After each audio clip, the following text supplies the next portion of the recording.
always used to here. So it's definitely starting to warm up. But yeah, I mean, It was 48 degrees last night. oh man, yeah, that's what you get with the desert, man. You never really know what's gonna happen out there in Arizona, honestly. But She changes her mind about her temperature like the Democrat Party changes their leadership. oh man, yeah. But we want to welcome everybody into the show today. If you're here in Texas or even out in Arizona, maybe we're starting to tune in nationwide. We welcome you guys into another great episode of the Legislative Lounge, and we've got a lot to dive into, but we are just a couple of weeks out from local elections here in Texas with a lot of important areas that, people need to focus on. We always say here on the Legislative Lounge, the most important elections are your local and state elections. Why? Because those are the elections that are going to immediately affect you. Are going to affect your daily life, affect your job, affect how you travel, affect in the grocery prices in cases, and it affects your children's education. Like one of the biggest things that happened here just a day or so ago, whether you love it or hate it, the state of Texas actually passed the School of Choice bill here, and it's going to the governor's desk. I think it may have been signed yesterday, or maybe on Monday it will be. I'm not sure when that'll be, but it's passed the Senate and the House. Now, this is a bill that is absolutely divisive just within the Republican Party. I mean, our Senate and House is led by Republicans, and this bill was written by Republicans, but there's a lot of people that have contention with this. So these are the type of reasons why we advocate here on the Legislative Lounge. Make sure you know who you're voting for. Make sure know what you're voting for. And one of the biggest things in my area for Fort Bend, which is where we're at, is local elections when it comes to the Fort Bend ISD. And here on the Legislative Lounge, we want to officially, put our endorsement on a candidate we have personally known and have met on numerous occasions, is a wonderful individual for the community and has done so much outreach for individuals, not only in the regular schooling, but she also has a big footprint in the SPED programs and helps in a lot of areas with special needs and just a wonderful person overall. Angela Collins, she's running for position 3 in Fort Bend ISD. So here at the Legislative Lounge, we are officially putting our endorsement on her. I personally, since I'm here in Texas, will be voting for her on, I believe it's May 3rd is when the elections are. It's May 3rd or 5th. Either one of those days, definitely look into that, but definitely look into her stance. She's been everywhere, all over the city, and just really putting her name out there, so definitely look into her. But in my opinion, somebody that's a homeschool individual, it's kind of a weird situation for me, but I'm definitely putting my name on her name, and it's a great candidate to take a look into, and I just want y'all to be aware of that here at the Legislative Lounge. I know Mike being over in Arizona is a little different for you, but I know he's talked to her once or twice through or seen me interview her on a podcast before with Chris Heasley's show. So we definitely. I've been told that we share a brain. So if you think that she's worth endorsing, then I support that as well. Absolutely. So definitely get out and vote, though. But, take a look at all the other candidates and all the other positions that, are in Fort Bend or Harris County, depending on where you're at, or the surrounding areas, because I know there's a lot of elections going on, right? And that's one of the things that we're gearing up for, not only this year, but also in 2026, when there's the, the bigger stage, you could say, when it comes to senators and representatives of the House. And one of the biggest news here in the state of Texas is we've been calling for the replacement of John Cornyn, especially here on the Legislative Lounge, for quite some time now, just because John Cornyn has not really shown the attributes of what it is to be a conservative. He's made a lot of deals, I guess you could say, or leeway, and what we as the voting base of conservatives here in Texas really believe in, and he hasn't really stood on what we believe or what we voted for him in. And because of that, one of the biggest names out there right now is actually going to be going up against him in the primaries, and our very own Attorney General Mr. Paxton. So This is a candidate that I'm actually super excited about. I have backed him since the beginning of being AG here in the state of Texas. He's done wonderful works. And you absolutely know, when you have a huge rhino population in our Congress here in the state, and they're attacking you, trying to replace you, you know you're doing something right. And here in the state of Texas, that's exactly what happened with Mr. Paxton at being AG. They tried to oust him on some just garbage claims that had no backing.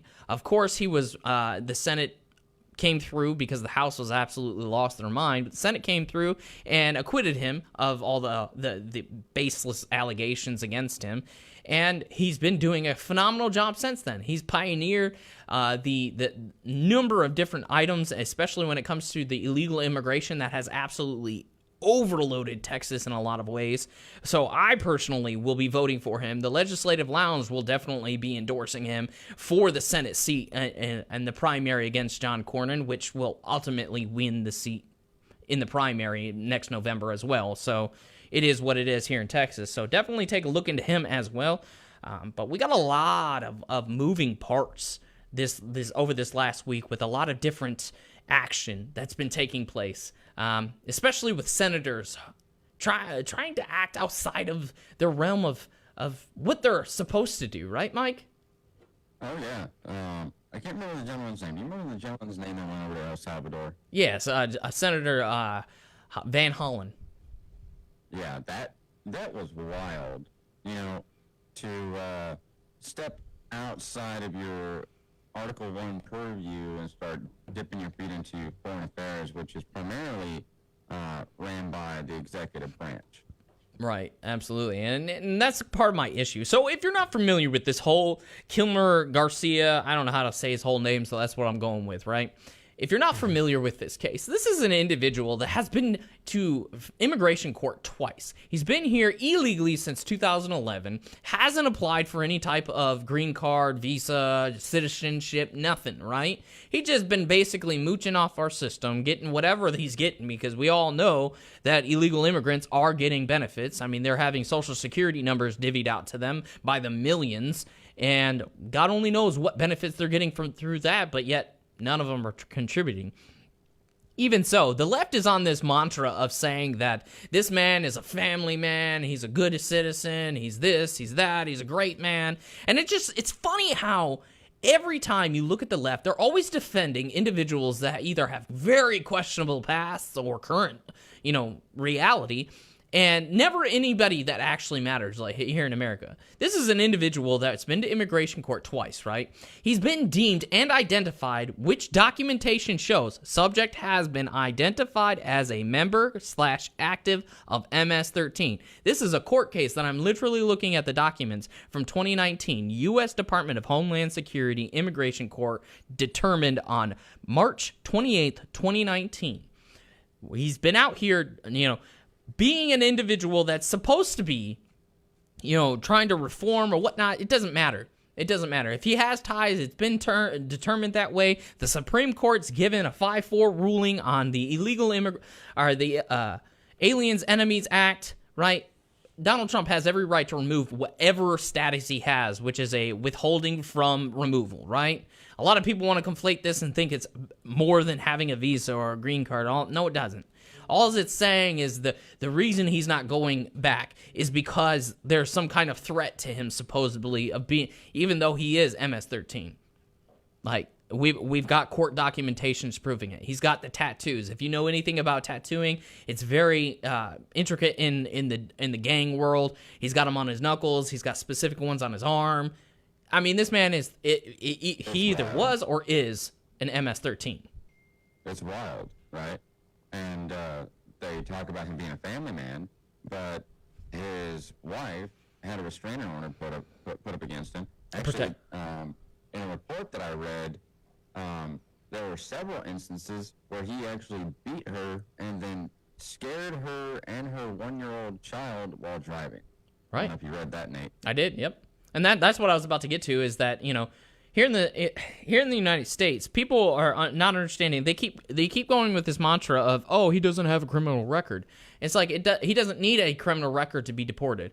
All of the due process that they keep whining about is held within DHS and the Department of Justice. That was ruled on by the Supreme Court back in December of this past year at a 9-0. The opinion was written by the most liberal justice of all time in Ketanji Jackson. So the fact that we're sitting here trying to defend an individual that has been deemed a member of MS-13 numerous years ago by 2 different courts, and he was arrested and had what's called a protection order against him from his current wife, who's whining on the news media saying, oh, he's such a great family man, and all this other garbage. That alone shows that he has the ability, because if you actually take a look into it, you don't have to have any charges against you. All you need to be is arrested to have your status removed. And that's what the case is here. So, Mike, why do they keep trying to defend this man or try and help illegal criminals? Well, I mean, you see this all over on the left. All the Democrats care about are either murderers or illegal aliens that aren't supposed to be here. Right. So, I mean, take this gentleman. We have a senator that left United States soil and went into a foreign country because he thinks that he can just take an El Salvadorian citizen, which Mr. Abrego Garcia is an El Salvadorian citizen. Which is confirmed in this documentation here. Like, he's home. Yep. Like, Mr. Garcia is home. He's not going anywhere. And what is the El Salvadorian president's name? Barreco? Yeah, I believe that's how you pronounce it. I'm not quite sure. President Barreco, said he's here to stay. Right. It'd be improper if I gave him back to you or tried to, quote-unquote, smuggle him back into the United States. That's what I find the wildest part about this, Mike, is the fact that we're sitting here telling another country that they need to send us their citizen. Now, this isn't an extradition for crimes or whatnot, which would be understandable, but this is just a random individual that came here illegally, had no intention of actually being here legally, because, I mean, he was here for over 10 years, a decade, and never applied for any type of green card, visa, citizenship, nothing. Didn't even attempt for it. They claim that he attempted for asylum, but that's not true. There's no documentation of him ever trying to apply for asylum. He only claimed that when he got caught and went to immigration court. But, of course, that wasn't granted to him. What was granted to him was a withholding from removal due to circumstances in El Salvador at the time. Well, those circumstances have changed because El Salvador, yes, used to be the absolute murder capital of the Western Hemisphere. Right? Now, when you look at the statistics, it's one of the safest countries in the West. So the regime of the current administration has absolutely done a phenomenal job with just the crime alone, right? And, a lot of people want to say all they want about ECOT and, that prison system and everything. Well, you know what? I don't care. MS-13, people are literally defending, oh, this is inhumane, this is blah, blah, blah. And it's like, okay, let me show you some pictures of what MS-13 does. Let me show you how they behead children and put them on spikes like in ancient, Babylon and all these other places that just horrifyingly murdered individuals. Like, they still do that. Like, MS-13, I remember back when I was, before I had kids, I heard a story about where a group of MS-13 guys went onto a school bus in California, onto a elementary school bus, and absolutely decimated all of them to be clean. Killed every child in the bus. These are the individuals that you're trying to say, oh, they're being treated inhumane. I don't care. They're lucky that if I was in the position, they wouldn't be alive. That's why I say I can never go into the military or policing because I would have a body count. It's just it is what it is because I don't allow inhumane animals to live. Sorry. Well, this is what happens when you actually have a strong leader who cares about law and order and protecting his law-abiding citizens, right? Right. He opened up prisons and started filling them. And he ran those prisons in a way where it was not conducive of continuing gang violence. As we've seen in those prisons, prisoners are jam-packed into a cell, and they are, elbow to elbow. They have to live with each other. they get 30 minutes of exercise a day, and it's a pre-coordinated calisthenic program. And they are taken care of, but they're not comfortable. They shouldn't be. These are the worst of the worst in the world, right? These are people. MS-13 was, ran rampant in California, especially where I'm from. Mm-hmm. So I'm from Central Valley, California. I live in Arizona now. But MS-13 is known globally for just ruthless beheadings, ruthless murders, kidnappings, trafficking, drug trafficking, sex trafficking, child sex trapficking. Like, the list goes on and on and on and on. They make the cartel look like they're just Joe Schmo average criminals. The cartel use them too, because they know how savage they are, because they'll do things that even the cartel won't. But it's like, these are the people that Democrats are supporting.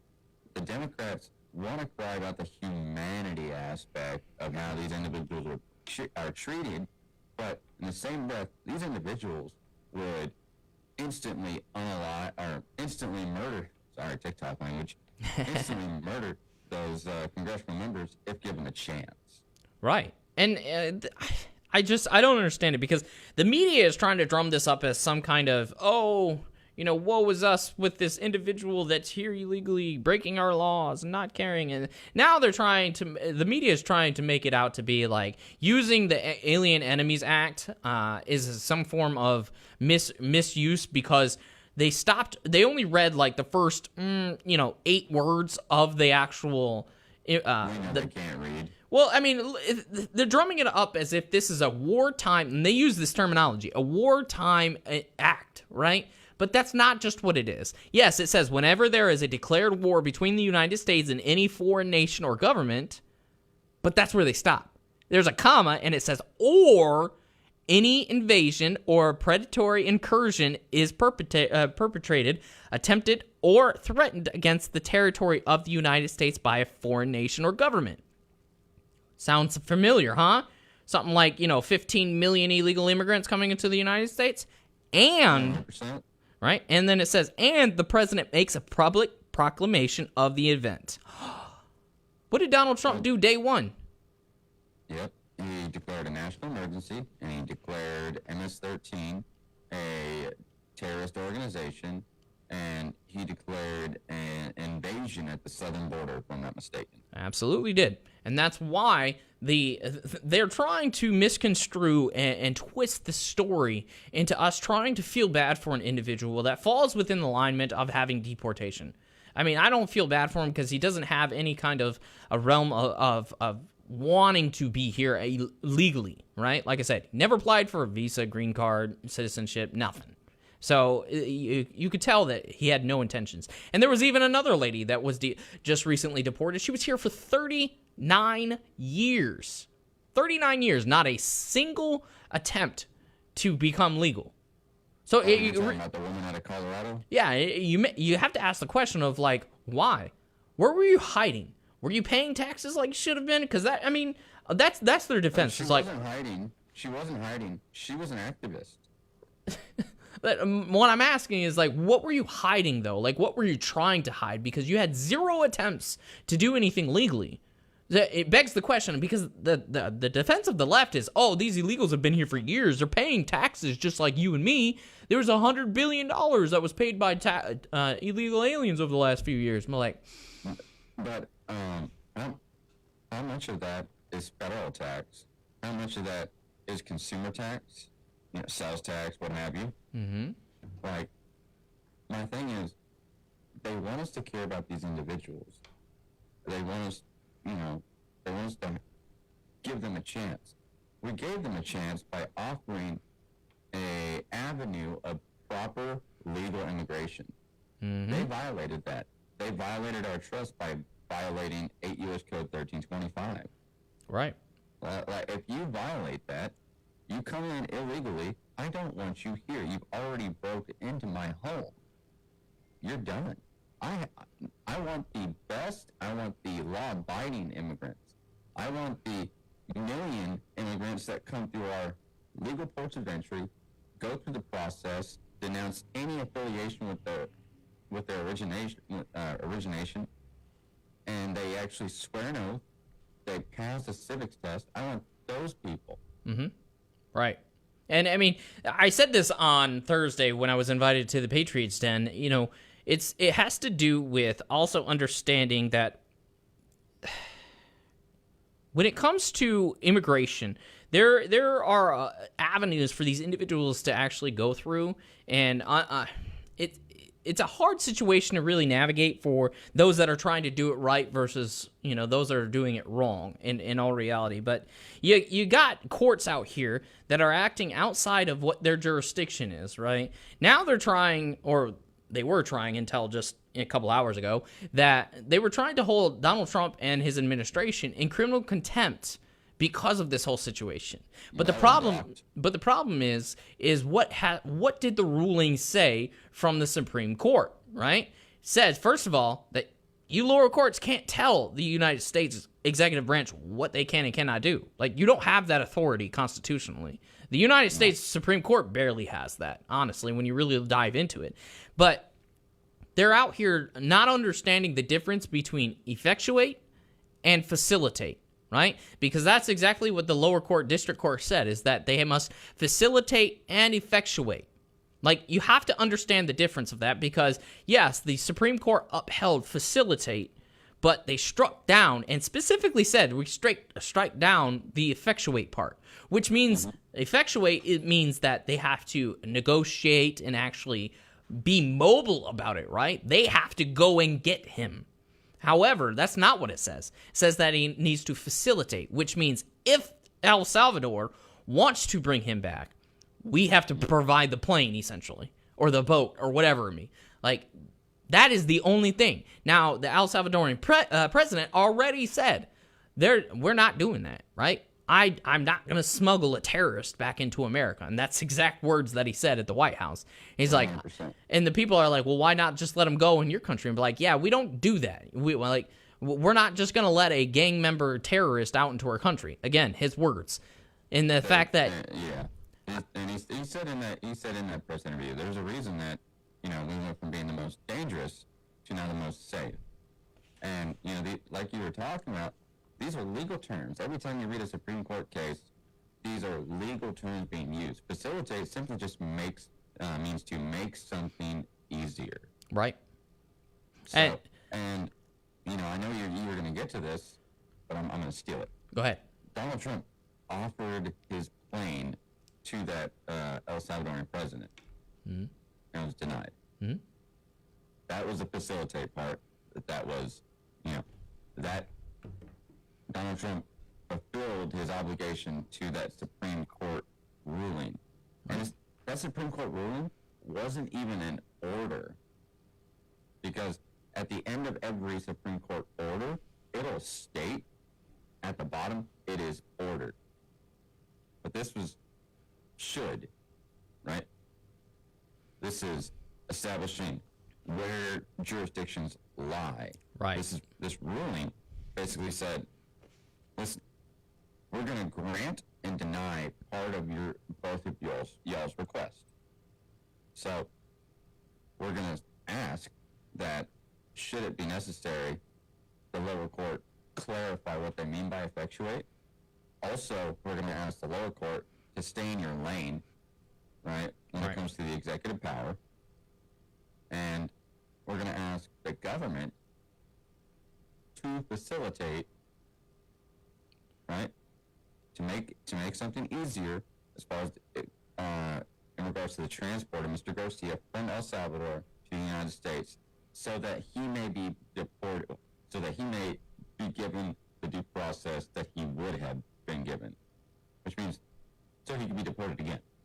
Right, because I mean, ultimately, that's what was going to happen. Like, and that's what people don't understand. Like, you bring him back, sure, we're just going to go through the legal due process, which all due process is held within the DOJ anyways, which is the executive branch. Hey, Mike, who's the leader of the executive branch? I think he's orange. Oh yeah, Cheeto guy, right? You know, Yeah, that Cheeto guy. Big Bad Donnie. That's what people don't understand. It's like immigration courts are not regular judicial courts, guys.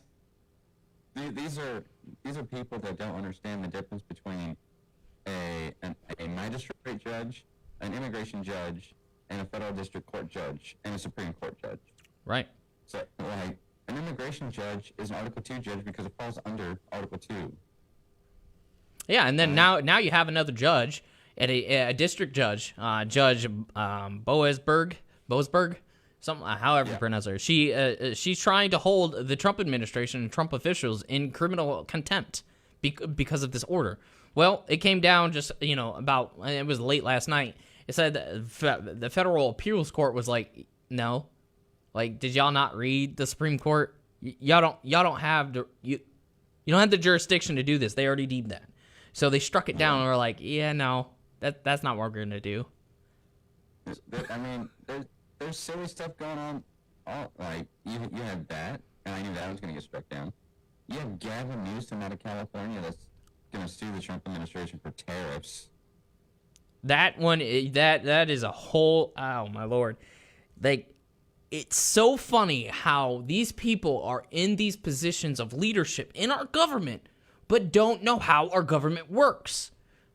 Tariffs are in the sole hand of the president per the Tariff Act. Like, what are we doing? I don't understand why they don't understand this.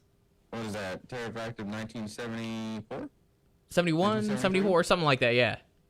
So it's like, if you want to get mad at the president utilizing tariffs, get mad at Congress. Like, it's nobody.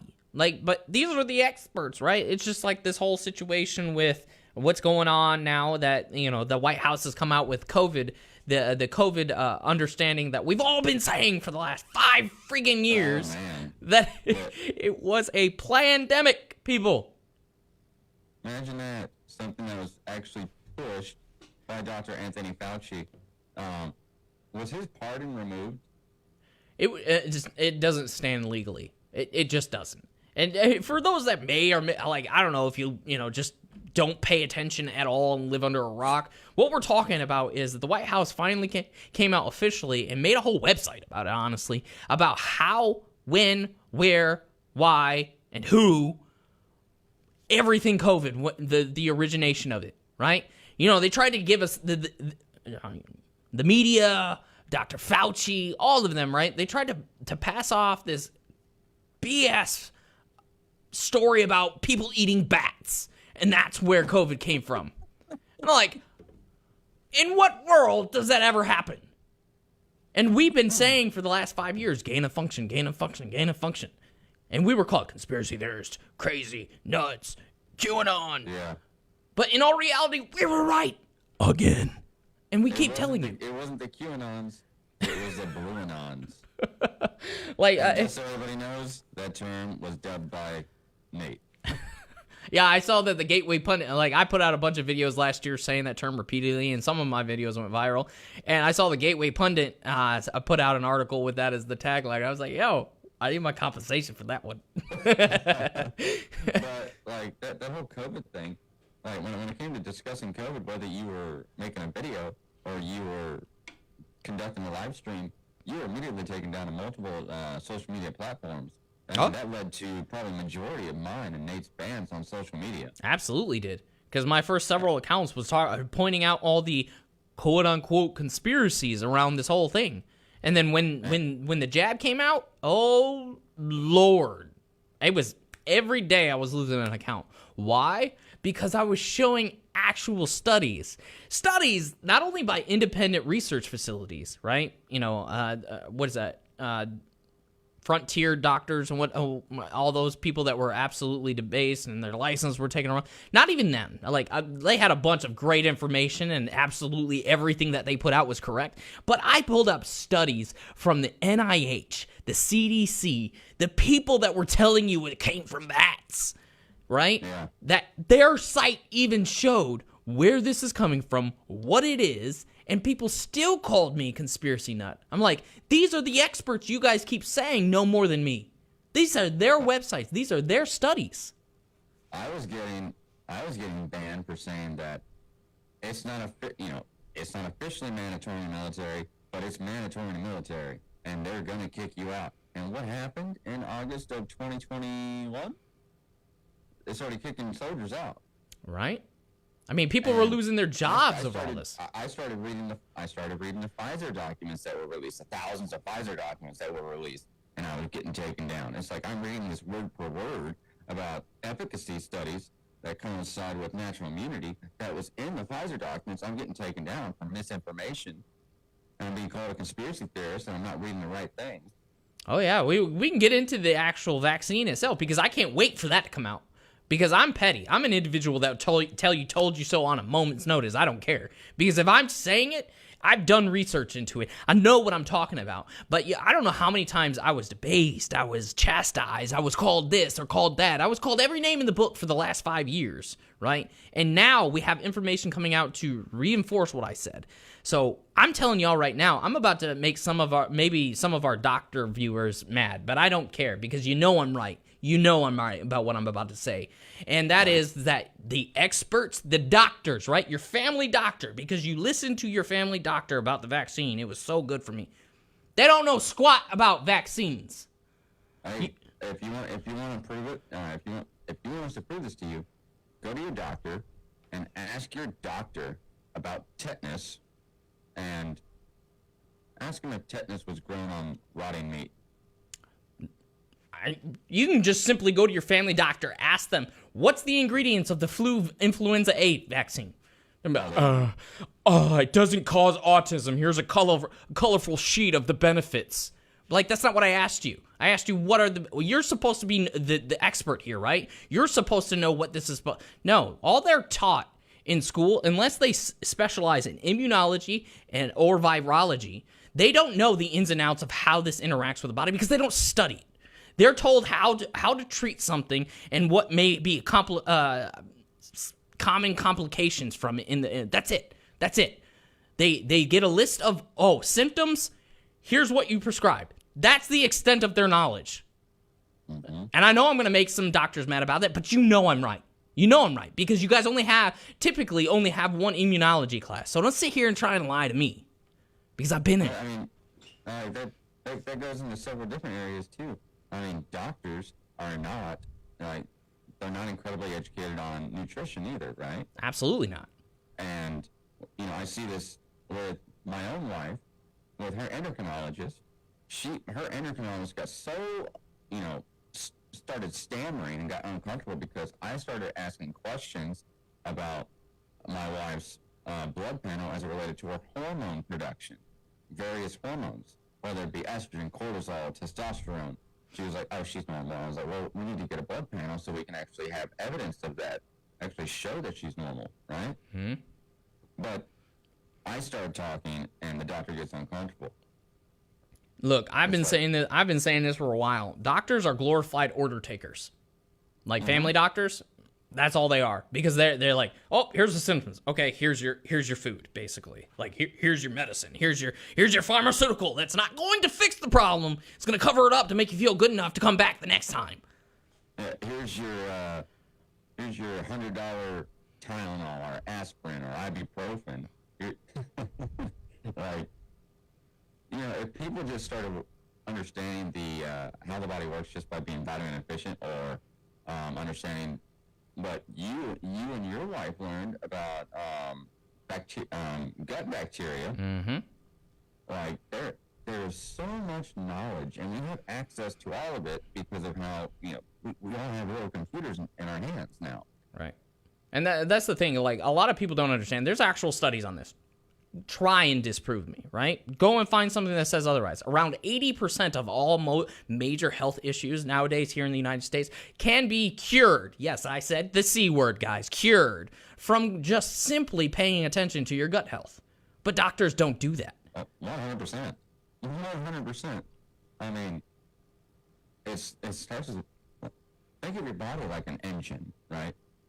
The more crappy the fuel you put into the engine, the worse it's going to run. You don't change your oil, right? You have sludge in your engine. Your body works the same way. What do you think the design of an engine of cars actually came from, guys? Like, the design of an engine and the whole system of a vehicle, it's literally based off the human body. Like, I don't know if y'all knew that or not, but you look into that a little bit further, you'd be like, holy crap, he's right.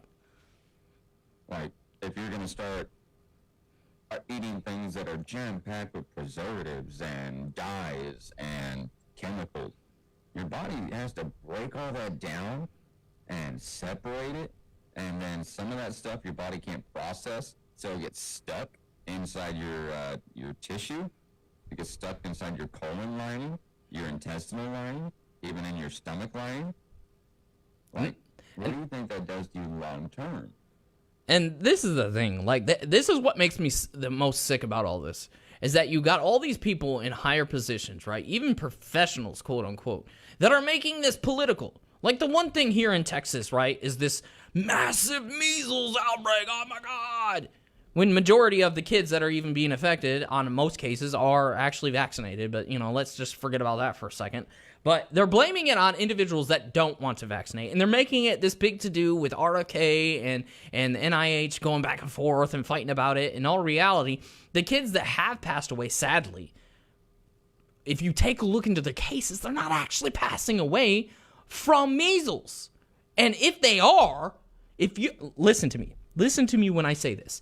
If your child is passing away from the measles in 2025, you or the doctor or the combination of both of you are not smart. Because nobody in 2025 should be passing away from measles. All it is a vitamin complex deficiency, primarily vitamin A. You give that to your child, along with making sure that their gut health is fine, they're going to be fine in maybe a week or two. That's what I don't understand. But when you look into these cases of the children passing away in West Texas from the measles in the hospital, right? You just start to get a different picture. Like, one passed away from pneumonia and something else due to the incompetence, and there's a lawsuit pending from it now. But the media is drumming it out as, a child with measles passed away. No, they didn't. The parents already came out and said that that's not what they passed away from. But yet they need to make a big to-do about it in the media. RFK doesn't know what he's talking about. Like, you have a 70-year-old man that is in better physical and nutritional shape than 30-year-olds. Yeah. Like, he's better shape than I am, and I go to the gym every day now, right? I've been going to the gym every day for about 2 years now. Like, this man is better. He could probably lift more than me. He's 71 years old, and we want to sit here and we want to chastise him because he doesn't have an MD. It's like, I could show you many MDs that are just remedial. You know what MD means? Major dummy. Honestly. I'm so tired of doctors. I'm so tired of quote-unquote professionals. I'm so tired of lawyers. Lawyers that don't know the law, Jasmine Crockett. Doctors that don't know the science, Anthony Fauci. Like, Joe Biden. Like, these people use these titles and they play on your emotions because they know you're susceptible, and they utilize your trust and they abuse it. I'm asking everyone that listens to me and Nate, do your due diligence. Open a book. Do your research into what you're giving your child, what you're giving yourself. The food. Like, the hormones pumped into your meats. Like, there's so much that goes into it, and you're blindly following. I mean, some of you are non-religious, and you have more faith in these mad scientists than a lot of people do in their own religion. It is wild to me. And you had thousands upon thousands of doctors coming out, going against the mainstream doctors, like the big name doctors, Dr. Fauci and all of them, saying the exact opposite of them, the whole COVID situation, right? But yet, they're cracks, they're crackpots, and be like, hold up, you just told us the experts, we're supposed to listen to them. These are experts. These are doctors. These are, in most cases, the frontier doctors were like immunologists and stuff, in most cases, and a lot of them were actually family doctors that actually started their own studies, had them published, right, of their own patients, thousands of them, but yet they had their licenses removed and their livelihood taken away for telling the truth. You make this a political game, you lose lives. And that's what happened during the whole COVID situation. They claimed there was over 1 million people that died. But, weirdly enough, the flu, pneumonia, all that disappeared during that time. Let's not talk about that, though. Right? It just, the numbers went down to 0 almost for the flu, but yet on an annual basis, anywhere from 60 to 100,000 people pass away from the flu every year. And yet, during that time period of COVID, it was almost non-existent. That's fishy. This I said it on the podcast Monday, right? I hope some of the prices of food go up because some of y'all need to learn how to eat less. And when we look at the data, if you actually broke down the data that the CDC was giving you, you can even make the calculated inferment that majority of those people that lost their lives were due to multiple comorbidities, right? One of the major ones was obesity. We are a fat nation. We are fat.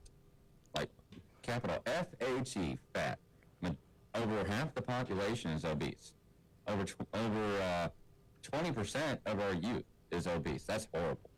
And it may not even just be as the comorbidities. It may be that the hospitals were outwardly lying, right? On just outright lying on death certificates.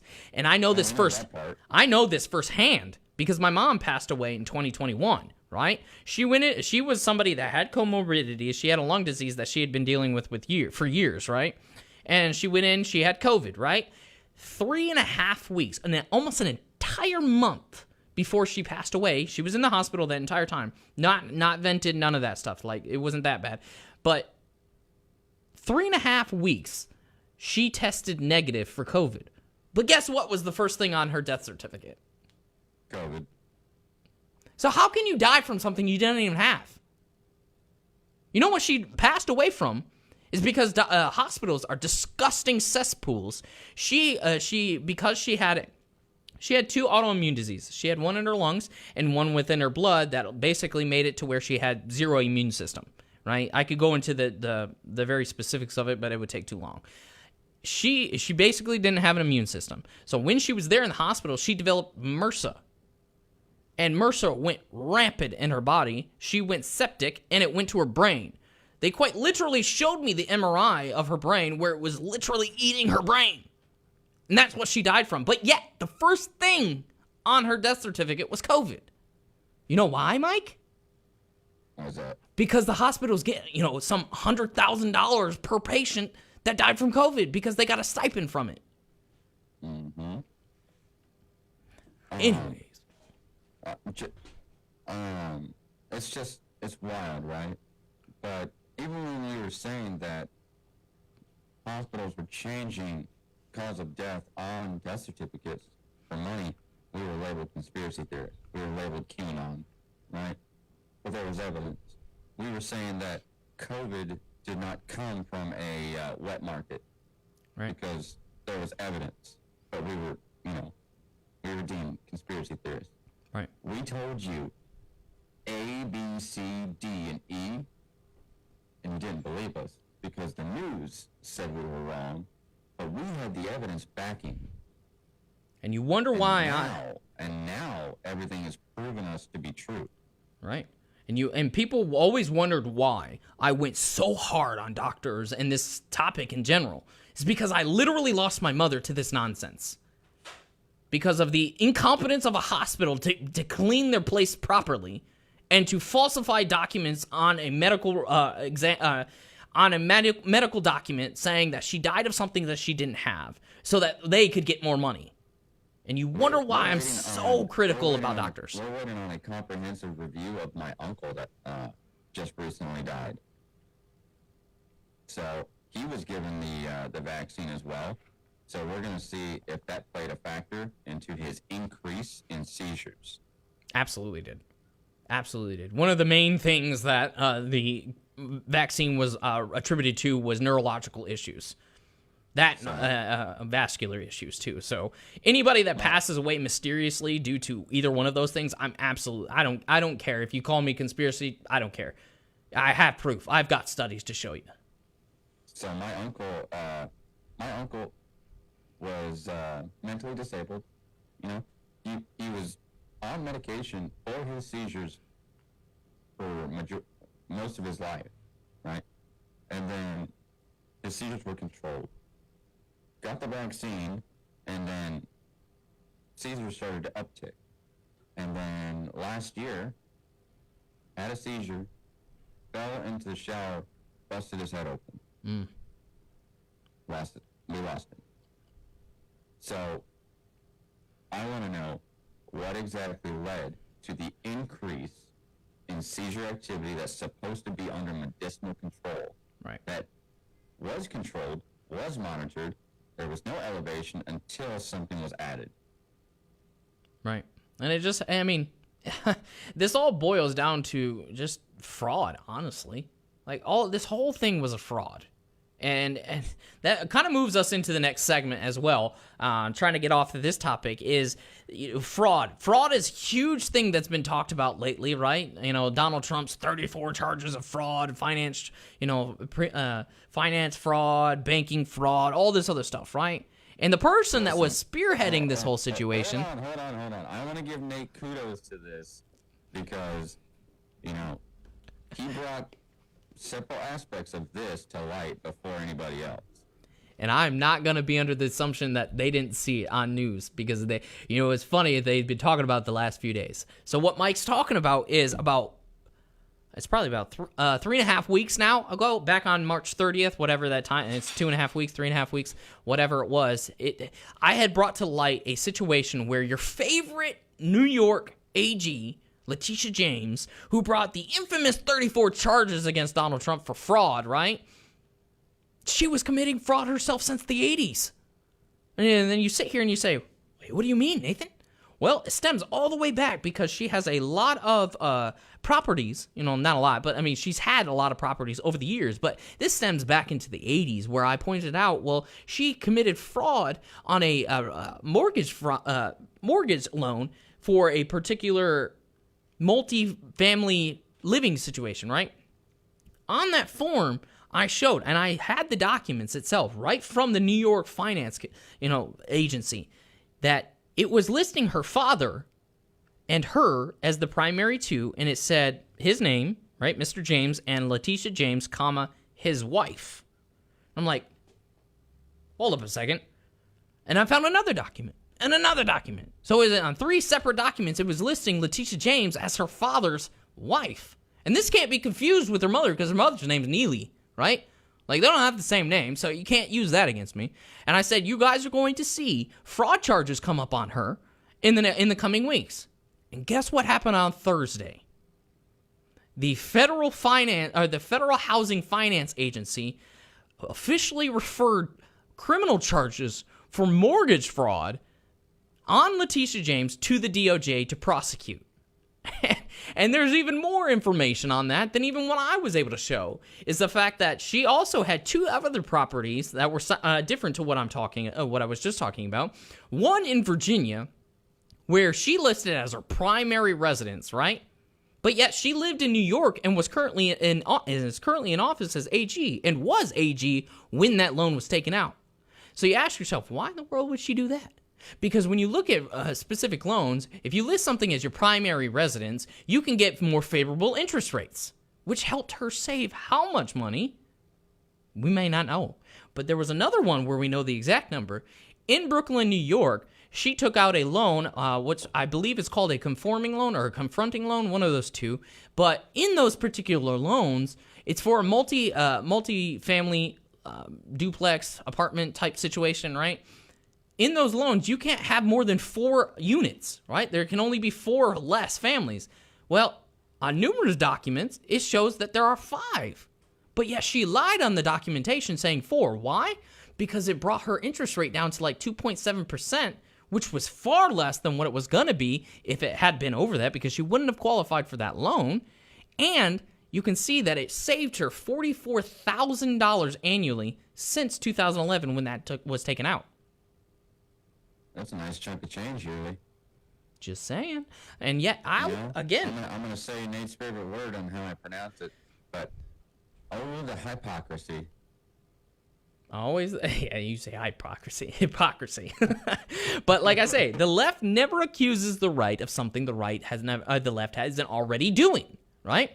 And what's funny about this is it's become national news at this point, right?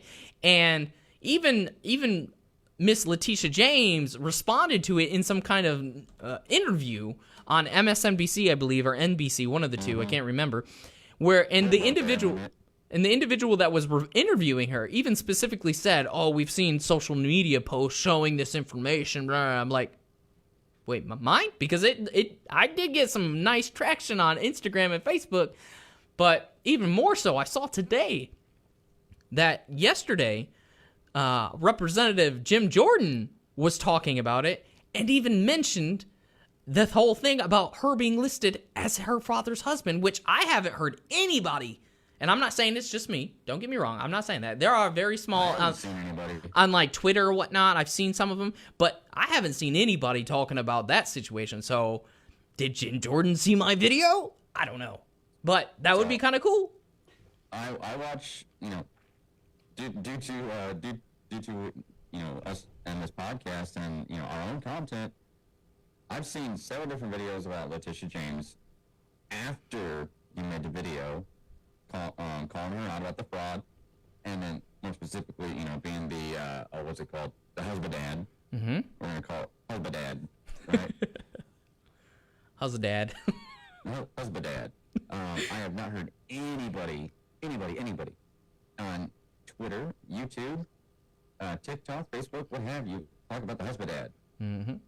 Anybody that knows anything about like algorithms and whatnot, Instagram probably has the hardest algorithm to go viral on, and on there my video got over 400 or 500,000 views alone, and it was shared I don't know how many times on Facebook. So like the information's getting out there, and that's what I love about it the most. I'm not trying to take kudos for anything, but like it's just cool that these people are finally starting to realize what we've been saying this entire time, that the left never accuses the right of something the left isn't already doing, and it keeps coming to fruition day after day.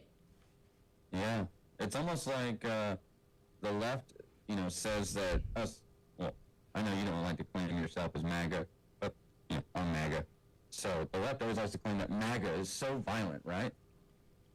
Right. But a member of Governor Tim Walz's administration in Minnesota was arrested for vandalizing Teslas. Yeah. Mr. Dylan Brian Adams, 33 years old, a fiscal policy analyst for the state of Minnesota, was filmed keying a number of parked Teslas while walking his dog. It's sad, man.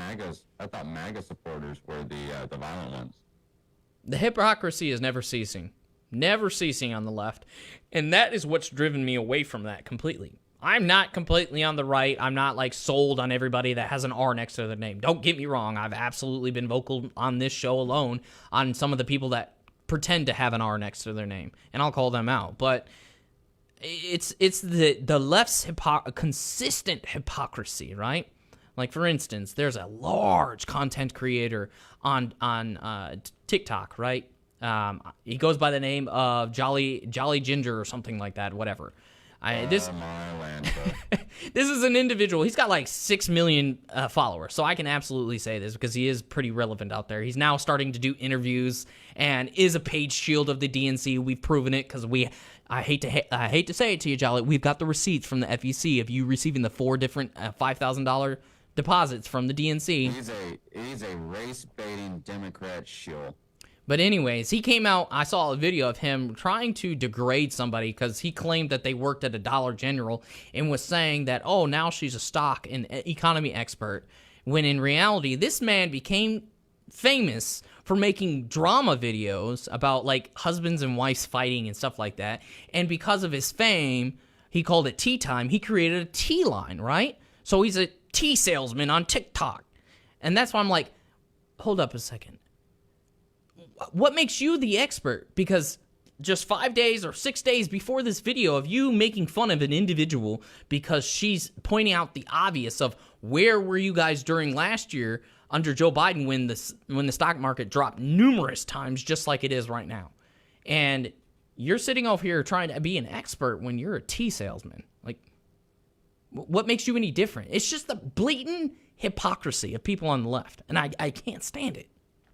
100%. And, you know, they, some might come out and say, oh, you're targeting veteran. Hey, I'm a veteran. I'll say what I want. Look, everybody can catch these lefts and rights. I don't care what your status is. Like, your veteran status does not make you so special that you're safe from criticism. Right. Especially if you're trying to degrade somebody who quite literally is just basically at your level. It's an everyday worker. Like, ooh, you own a T-line. That's not really that famous. It's only famous because you are TikTok famous. And yet 100%. you want to act like you're some kind of, financial guru. And he quite literally goes into a video just 5 days before this video saying, oh, the stock market's down. These are what the experts say. Let me explain it to the everyday person. Like, what? How are you sitting here trying to say that you're acting in a capacity like you know more than just the average Joe? Like, stop. It's silly. Like, he's one of those people that say a tariff is a tax when, we've repeatedly gone over the legal definition of the term, the types, what they're used for. You know what I mean? Right. And to quickly give an update, since we have been giving you guys updates basically on a weekly basis with the whole tariff situation, right? Things are looking great for America right now. 130 different countries, and it's probably more now because that was like last week. 130 countries have approached the White House in regards to talks, and even China's starting to buckle, right? They're so much so that they're actually telling on retailers from America, how they're overcharging Americans when they're like, hey, we're only making it this for them, but yet you guys are allowing them. So it's like they're literally tattling on these people because they're so pressed by everything going on. They understand. They're just trying to be big bag China and puff their chest up, but they know that we control 25% of their exports. They know that their economy would absolutely tank without us. That's why they're like, well, we're open to talks with Donald Trump if he's respectful. Like, I know you're trying to grandstand for your people, right? But we know that you're folding. But by the end of this summer, like me and Mike said, by the end of this summer, you're going to start seeing a lot of the deals go into place. This week, there's supposed to be announcements on a couple of them already done. I believe one of them being rumored is the one with Japan, which is one of our major export-import partners. I think they're like number 6 or 5 or something like that. But that'll be great for us. So you're going to see. I'm pretty sure you and I were talking about the end of summer before the tariff pause was even put into effect. And when does the tariff pause, stop? July 14th. I was going to say, is it mid-July? I wasn't exact on the date. So it's like weird.